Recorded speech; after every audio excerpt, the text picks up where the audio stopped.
Please turn in it to Luke chapter 21. This is where we're spending our time today. This is one of those texts that is really difficult in that it says a lot of things about a lot of features of the future that, I'll just say it for what it is, they don't all look to me like anything that I can really understand. We've spent time last week looking at a similar text, and now we're going to finish this text up, wherein Jesus speaks about things that are coming to pass that just seem so otherworldly to us that it's hard to reckon with what he's saying. And I can take you to any library wherein they've got theological books and show you a stack of books that are all over the place as far as what they interpret these texts to mean. So what we're going to do today is drill down just a little bit and see what they actually mean for us as far as where we live right now today. I think that's important. So let's take a look at it. I'll begin reading in verse 25 of chapter 21. Luke chapter 21, verse 25. Okay. There will be signs in the sun and the moon, the stars, and on the earth. Nations will be in distress, anxious over the roaring of the sea and the surging waves. This is Jesus speaking. People will be fainting from fear and from the expectation of what is coming on the world. The powers of the heavens will be shaken. Then they'll see the Son of Man arriving in a cloud with great power and glory. But when these things happen, Jesus says, stand up, raise your heads, because your redemption is drawing near. Then he told them a parable. He said, look at the fig tree and all the other trees. When they sprout leaves, you see for yourselves, just like ours are sprouting now. You know that summer is drawing near. So when you see these things happening, you know now that the kingdom of God is drawing near. I tell you the truth, this generation will not pass away until all these things take place. Heaven and earth will pass away, Jesus says, but my words will never pass away.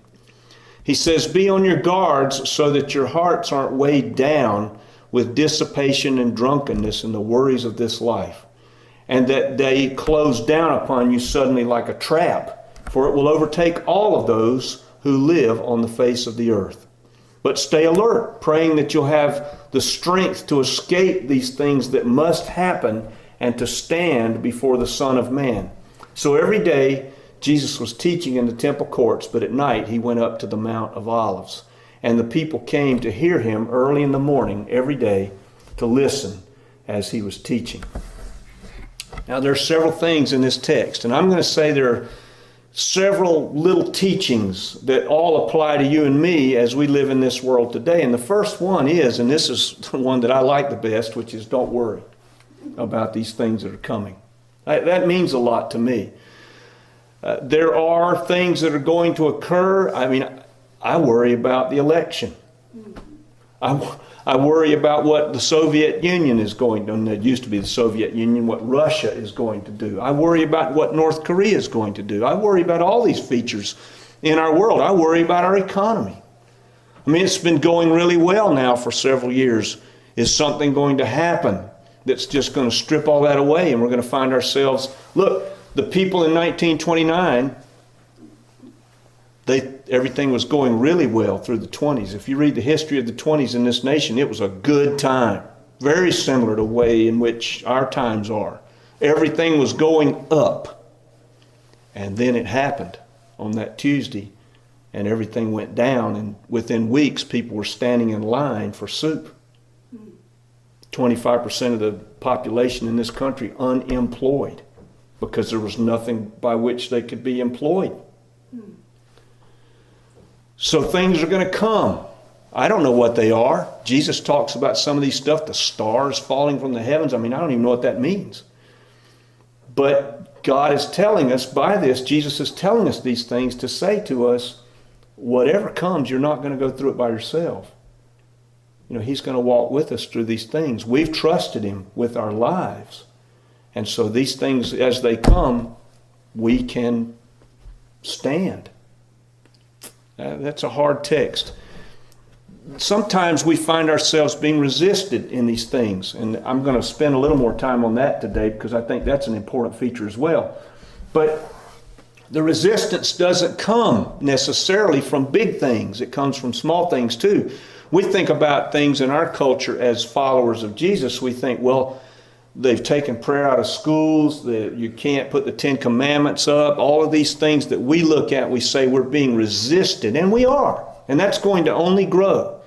However, they aren't altogether the only resistances we have. Some of the resistance we have is in our own families, people very close to us. We all have family members who do not know the Lord. And sometimes they resist us within our own family members or within our friends. Jesus said this to in Matthew's gospel. He's recorded as saying, "Don't think that I've come to bring peace on the earth. I've not come to bring peace. I bring a sword. I've come to set a man against his father, a daughter against her mother, a daughter-in-law against her mother-in-law, and a person's enemies will be the members of their own household." Sometimes the hardest resistance we ever face comes from our own family. I've known what that's like. I was not raised in a Christian home. And I remember Sunday morning and all the complaints about having to get up. They drug us to church because my grandparents, who really were absolutely devoted believers, my father and mother had a sense in which they expected that my grandparents would expect to see those grandchildren in church. And so we were hauled to church no matter what we felt like.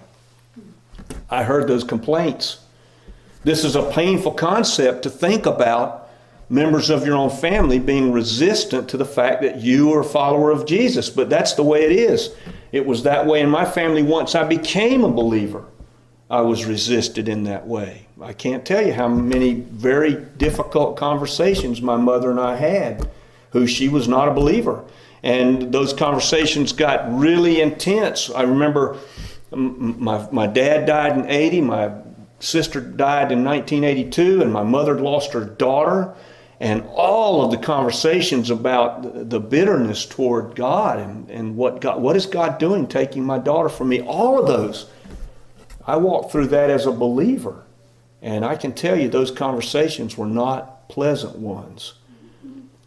God's gospel challenges us in who we are, in that we think ourselves independent and completely free of any needs.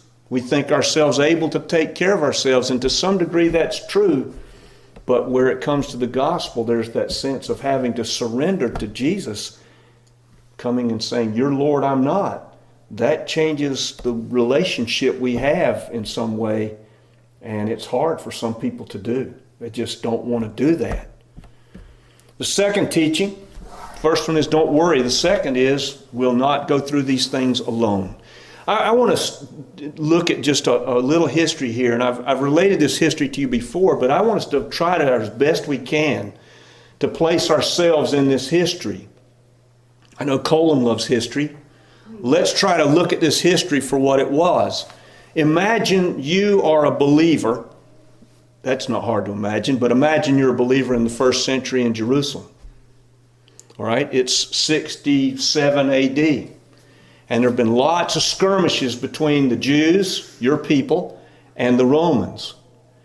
And then finally in 68 AD, there is armed conflict between our people, let's say we're all Jewish believers in Jerusalem, and the Romans, to the point that now General Titus is dispatched from Rome.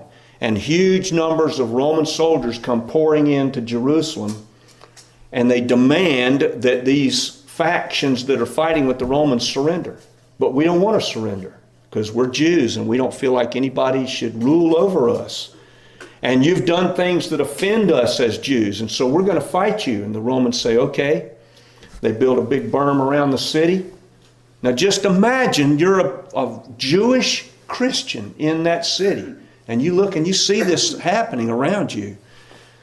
Then you see over the next couple of years, not just weeks and days, years, you're cut off from all your food. And you see the food supply dwindle, and you look at your children. Maybe you've got small children. You say, how are we going to feed them? What are we going to do? And you look up on that berm that's been built around the whole city and you see people being crucified. To where it's said of Josephus records that they ran out of wood. They couldn't build enough crosses. They ran out of wood to build crosses to crucify people. And you're in the city and you're watching people get thinner and thinner, and you're seeing older people die because of lack of food, and you're seeing young children swell up because of all of this is happening. How hard would it be then to say God will never leave us, never forsake us? I think it would be hard. But that's what He's promised. Think about how temporary our troubles are. I mean, one of the aspects of what Becky has done for a living is she sees these reports of people who are suffering intensely in their body. And Becky will say to me weekly, we don't have any problems. Well, think about being in Jerusalem in 70 AD. We don't have any problems. But the problems they suffered in those moments, 2 years of being laid siege to, imagine 2 years. They must have just seemed eternal to them. This is an eternal problem to them. Deuteronomy chapter 31 says this, in the midst of things like that, God says, be strong and courageous. Don't fear or tremble before them, for the Lord your God is the one who's going with you. He will not fail you or abandon you. All of the products of the fallen world heaped up, and yet God is with us. That's a hard word. The third teaching, there'll be a lot of people who, when these things start to happen, they're going to fall away. They're going to say, you know what? I don't want to stay with this. There were people like that in Jerusalem. General Titus made an offer. He sent emissaries. They killed some of them. The Jews did. The zealots, that group of people who were so intensely patriotic toward the Jewish nation that they would kill you as a Jew if you tried to go over and surrender to the Romans. Well, there will be people who will, just as the Jews in those days, look at what's going on and they'll say, you know what? I'm out of here.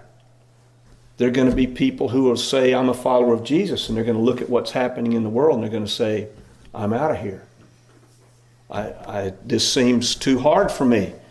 And Jesus is warning us here. He's telling us, stand firm, regardless of what you see. Look at our culture today. This is a good perspective. Look in this room. All right? There are people, and I don't mean to say this to be mean, but this is just how it is. In our culture, the common expression we have as Christians is to attend church, right? That's the way we express ourselves. Mostly, I mean, most of us are not going to become missionaries or travel the country as evangelists or whatever. We're just going to express ourselves as saying, I'm a follower of Jesus by showing up. Well, you know, man, I busted my shoelace this morning. I'm going to stay home. The cars, you know, it got a tire needs air. Or I don't feel good today. And that's, you know, we're sitting here today and I think about Al. You know, did Al feel good Sunday? I don't think so. But you know, for years, Al has not felt good, but he's there every Sunday. Now look, I'm not saying that we are proving something by attendance. I'm not saying that at all. Don't misunderstand me. I'm just saying, imagine if you were a Jewish Christian in Jerusalem, how easy it would be to say, I'm out of here. Think about that in terms of our culture. There are things which seem more interesting. And then there's going to come a day where things are going to seem safer for us if we don't express ourselves as Christians. What then? Can we capture in our minds how important a thriving relationship with God really is? Not just showing up, but a relationship that says, I'm connected to God as Lord and friend. In those moments of my living, this is just another part of that, being here. It's just part of that continuum. And when those times come where it becomes unsafe to be a believer, the relationship is the only thing we'll have. John says this, they went out from us, but they didn't really belong to us, because if they'd belonged to us, they would have remained. But they went out from us to demonstrate that some do not belong to us. That's a sobering truth to me. Now, this prophecy contains, just like every prophecy in the Bible, there are what's known as prefillments and fulfillments. This one contains a prefillment and a fulfillment. He's talking about the prefillment regarding the siege of Jerusalem. Some of the text that Jesus quotes is taken from Daniel. That was pre-filled to some degree in the time of the Maccabees, when you had Antiochus Epiphanes, the Greco-Roman general who overthrew Jerusalem, came in and set up an idol in the temple at the altar of sacrifice, and tried his best, the emperor at the time, to Hellenize, that is, make the Jews behave as Greeks. Made them eat pork, wouldn't allow them to practice their rituals in any way, made it illegal for you to be Jewish in that culture. Well, the Maccabees fought that, and they drove the Greek armies out and reclaimed the temple. That's a prefillment. Daniel talks about that when the abomination of desolation is set up in the temple, flee. The abomination of desolation was set up in the temple in 200 BC when that image was put in the temple. That's a prefillment. What's the fulfillment? There's coming a day when that's going to happen again. And that's what Jesus is talking about here. So Eusebius looks at the siege of Jerusalem. He's a Greco-Roman church historian who was a believer. And he said when Jerusalem was laid siege, when Titus laid siege to Jerusalem, he said it looked like, the appearance of Jerusalem was like a ship sinking in the water with people swimming away from it. People were fleeing Jerusalem. And this prophecy came true. Jesus talked about it. He said when these things happen, he said flee. That's exactly what happened to Jerusalem. When Titus laid siege to it, when they tore the temple down brick by brick, people left. Hundreds, thousands of them left.